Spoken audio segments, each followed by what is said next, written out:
अब इकोसिस्टम को इन्होंने एक्टिवेट करवा दिया था लोकसभा के चुनाव के बीच में से, और तब से ये बोलना शुरू कर दिया था कि योगी जी तो लोकसभा के चुनाव के तुरंत बाद हटने वाले हैं, कि उत्तर प्रदेश के मुख्यमंत्री आदरणीय योगी आदित्यनाथ जी थे, हैं और रहेंगे। और विपक्षियों एक और बात सुन लो कान खोल करके जरा, सरसों का तेल डाल करके, कि 2027 में भी आएंगे तो योगी जी ही। जितने भ्रष्टाचारी हैं, जितने माफिया हैं, उन सब की छाती में मूंग दलेंगे। सुशासन जिस प्रकार से चल रहा है उत्तर प्रदेश में वैसे ही चलता रहेगा। जितना भी ये भानुमति का कुनवा जोड़ करके सो कॉल्ड विपक्ष बनाया गया है, जो मतलब फिसड्डी हैं, कहते हैं हाथी के दांत खाने के और दिखाने के और। अब ये वो विपक्ष है जिनसे अगर ये बातें ये करते हैं तो हमें रिस्पेक्ट करना चाहिए, क्योंकि इन्होंने इस देश के अंदर जोड़ तोड़ की राजनीति करी है। जहां पर सरकारें चल रही होती है वहां पर ये लोग तोड़ रहे होते हैं।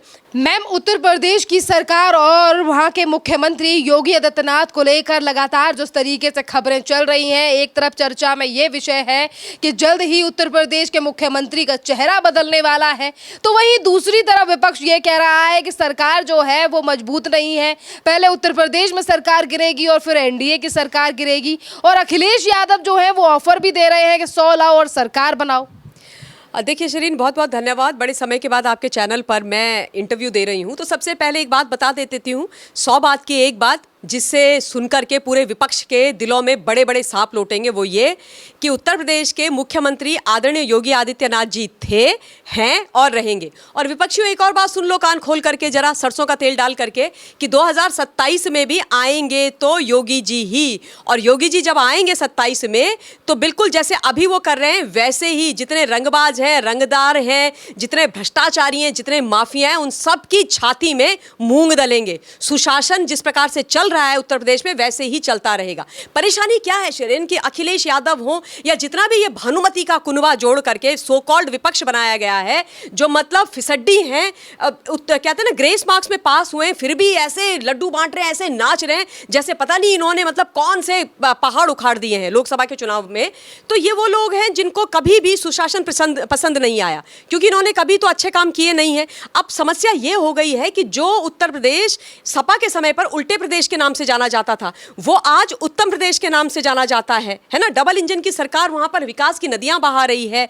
योगी जी सुशासन का दूसरा स्वरूप बन गए हैं। लॉ एंड ऑर्डर एकदम कंट्रोल में है, सारा काम बहुत अच्छे से हो रहा है। जन जन के प्रिय मुख्यमंत्री हैं योगी आदित्यनाथ जी। तो अब ये इन लोगों से कैसे देखा जाएगा? अब जब देखा नहीं जा रहा है तो भैया क्या करें क्या करें क्या करें, क्योंकि विपक्ष के नाम पर ये धब्बा है। देखिए, मैं पॉलिटिकल साइंस की स्टूडेंट हूं, मैं पहले भी आपके चैनल पे ये बात बोल चुकी हूं, और मैं चाहती हूं कि किसी भी लोकतंत्र के अंदर एक स्ट्रांग अच्छा ऑपोजिशन होना चाहिए। पर ये जो लोग हैं ना, ये हैं विनाशकाले विपरीत बुद्धि वाले, ये हैं डिस्ट्रक्टिव ऑपोजिशन वाले। तो इस प्रकार के ऑपोजिशन की कोई आवश्यकता नहीं होती है। ये लोग ये नहीं सोचते हैं कि हम किस प्रकार से पॉजिटिवली कंट्रीब्यूट करें, किस तरीके से अपने आप को अच्छा करें, किस प्रकार से अपने प्रदेश और अपने देश के लिए काम करें। ये सोच रहे होते हैं कि जहां पर सरकार चल रही है, जो सुशासन की सरकार है, उसको कैसे नीचे गिराएं, उसके खिलाफ भ्रांतियां कैसे फैलाएं। तो योगी जी इनसे देखे नहीं जा रहे हैं। अब इन्होंने क्या किया, इनका एक इकोसिस्टम है। अब इकोसिस्टम को इन्होंने एक्टिवेट करवा दिया था लोकसभा के चुनाव के बीच में से, और तब से ये बोलना शुरू कर दिया था कि योगी जी तो लोकसभा के चुनाव के तुरंत बाद हटने वाले हैं। लोकसभा का चुनाव हो गया, प्रधानमंत्री तीसरी बार देश के आदरणीय प्रधानमंत्री बन गए मोदी जी, अभी तक तो नहीं हटे। अब जब नहीं हटे और इनको लगा कि हमने जो नैरेटिव बुना था वो तो झूठा हो गया, हमारे इकोसिस्टम ने जो काम किया था वो तो फेल हो गया, तो अब क्या करें? तो दोबारा से कहानी इन लोगों ने गढ़नी आरंभ कर दी है। लगातार आरंभ करिए, लेकिन अब उस पर भी पूर्ण विराम लग गया है। देखिए, अब केशव प्रसाद मौर्य जी जो उप मुख्यमंत्री हैं, वो जेपी नड्डा जी से मिलने जाते हैं, जो भारतीय जनता पार्टी के राष्ट्रीय अध्यक्ष हैं। तो हाय तौबा मचा दी जाती है कि क्यों चले गए भूपेंद्र हुड्डा जी के साथ, भूपेंद्र चौधरी जी के साथ मिलने के लिए। भाई, भूपेंद्र चौधरी साहब यूपी के प्रदेश अध्यक्ष हैं भाजपा के, और केशव प्रसाद मौर्य जी जो है उप मुख्यमंत्री हैं, और नड्डा जी अभी भी राष्ट्रीय अध्यक्ष हैं भाजपा के। तो क्यों मिलने नहीं जा सकते भाई? क्यों मिलने नहीं जा सकते? बिल्कुल मिलने जा सकते। इसमें आप लोगों को क्या तकलीफ है? और जैसे नैरेटिव फैलाया जा रहा था कि बस अब तो बागडोर मिल गई केशव प्रसाद मौर्य जी को और कोई दूसरा मुख्यमंत्री बनने वाला है, मुझे तो कई बार इतनी हंसी आती है और मुझे ऐसा लगता है कि ये जो पूरा इकोसिस्टम है और ये जो पूरा विपक्ष है, ये तो भाजपा को भाजपा से ज़्यादा अच्छी तरीके से जानता है। और ये वहाँ पर बैठे हुए थे जब नड्डा जी इन लोगों से मिल रहे थे बैठक में। क्या अर्थ की अनर्थ की फालतू की मतलब बेसर पैर की बातें ये लोग कर रहे हैं, कोई काम धंधा इनको है नहीं। अब जहाँ तक अखिलेश यादव जी के ऊपर आपने बात करी, उन्होंने आज ही शायद वो ट्वीट किया था, मैंने भी देखा था एक्स पर, क्या मॉनसून ऑफर 100 लाओ और कुछ तो भी उन्होंने सरकार बनाओ, है ना, ये बात उन्होंने करी। तो मिस्टर अखिलेश यादव तो वही व्यक्ति हैं जो अभी लोकसभा में घुस गए थे संविधान की प्रतियां लेकर के, बैठी हुई सरकार को तोड़ने का खुलेआम ऑफर दे रहे हैं। ये खुलेआम बोल रहे हैं कि मैं सरकार तोड़ रहा हूं, एक्स पर, सोशल मीडिया पर आकर के, और ये बचाएंगे इस देश के संविधान को, ये बचाएंगे इस देश के लोकतंत्र को। इसे कहते हैं हाथी के दांत खाने के और दिखाने के और।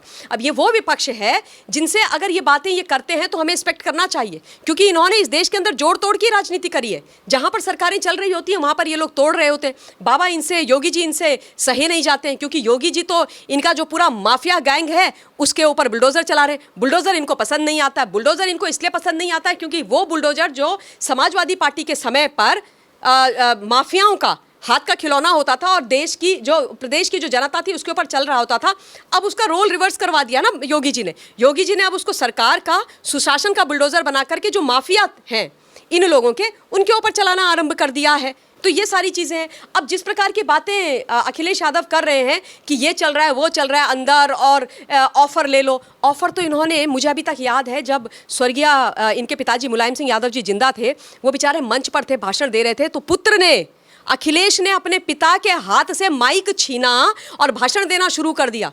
अपने पिताजी को उन्होंने वहीं पर दादागिरी और दबंगई से ये ऑफर दे डाला कि आपका टाइम अप हो गया, मेरा टाइम शुरू हो गया। तो जो अपने पिता के हाथों से सत्ता छीन सकते हैं, माइक तो सिंबॉलिक था छीनना, उसके माध्यम से यही बताना था कि आपका टाइम खत्म हो गया, मैं हूं, अपुनिच्ची भगवान है समाजवादी पार्टी का। तो वो तो इस प्रकार की बातें करेंगे, पर इनको ये समझ में नहीं आता कि भारतीय जनता पार्टी बहुत मजबूत है। भारतीय जनता पार्टी को अपना काम करना आता है। भारतीय जनता पार्टी आत्ममंथन भी करती है। भारतीय जनता पार्टी चुनाव जीतती है, कम सीटों से, ज़्यादा सीटों से, हर कंडीशन में।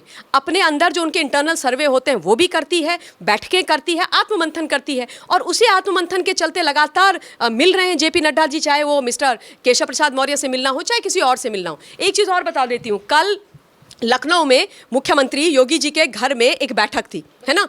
उसके बाद क्या है, तौबा मच गई, बहुत बड़ी ब्रेकिंग न्यूज़ आने वाली है, कुछ बड़ा होने वाला है, यूपी में तो सत्ता पलट रही है, मीडिया, सोशल मीडिया में तमाम जगह चलने लग गया, और जो विपक्ष था और इनका इकोसिस्टम था वो नाचने लग गया कि भैया आज तो कुछ होने वाला है। क्या हुआ? पता चलता है थोड़ी देर बाद कि योगी जी ने अपने सुपर 30 की एक टीम बनाई है, और जो बाई इलेक्शन हो रहा है 10 सीट्स पर, उसके लिए वो काम कर रहे हैं। तो देखिए, प्रत्यक्षम किम प्रमाणम, अगर योगी जी अपने लोगों की बैठक ले रहे हैं, सुपर 30 की टीम बना रहे हैं, अपने मंत्रियों को काम दे रहे हैं, बाई इलेक्शन में वो बिजी हैं, तो क्या वो हट रहे हैं? ये तो मुंगेरी लाल के हसीन सपने हैं, ये देखते रहें, किसी के मतलब किसी को क्या फर्क पड़ता है। लेकिन इनके जो ये नापाक गंदे मंसूबे हैं योगी जी को हटाने वाले, वो कभी पूरे नहीं होने वाले हैं शिरीन, क्योंकि जो उत्तर प्रदेश की जनता है वो योगी जी के साथ है। मोदी जी और योगी जी इस देश में सुशासन का स्वरूप है, और उन्हीं की सरकार चलेगी, फिर चाहे केंद्र में हो चाहे उत्तर प्रदेश के अंदर हो। ये भी कह रहे हैं कि सरकार जो है वो आज सिर्फ और सिर्फ अपनी गद्दी बचाने में लगी हुई है, उत्तर प्रदेश की जनता पर ध्यान नहीं दिया जा रहा। अगर उत्तर प्रदेश की जनता पर ध्यान नहीं दिया गया होता तो फिर जब पिछली बार चुनाव जीते थे योगी जी, कैसे जीत जाते, कैसे रिकॉर्ड हो जाता, कैसे योगी जी और बीजेपी की सरकार वापस आ जाती। तो इनके कहने से क्या फ़र्क पड़ता है? आप जाइए ना वहाँ की जनता से पूछिए। ठीक है, मान लिया कि ये थोड़े से रिवाइव हो गए हैं, तो मतलब इतने में ये खुश हो गए हैं। सच्चाई तो ये है कि अभी इनके जो पाँव हैं वो ज़मीन पर इन्होंने रखने ही आरंभ नहीं करे हैं, क्योंकि ज़मीन पर लोग इनको आने ही नहीं दे रहे हैं।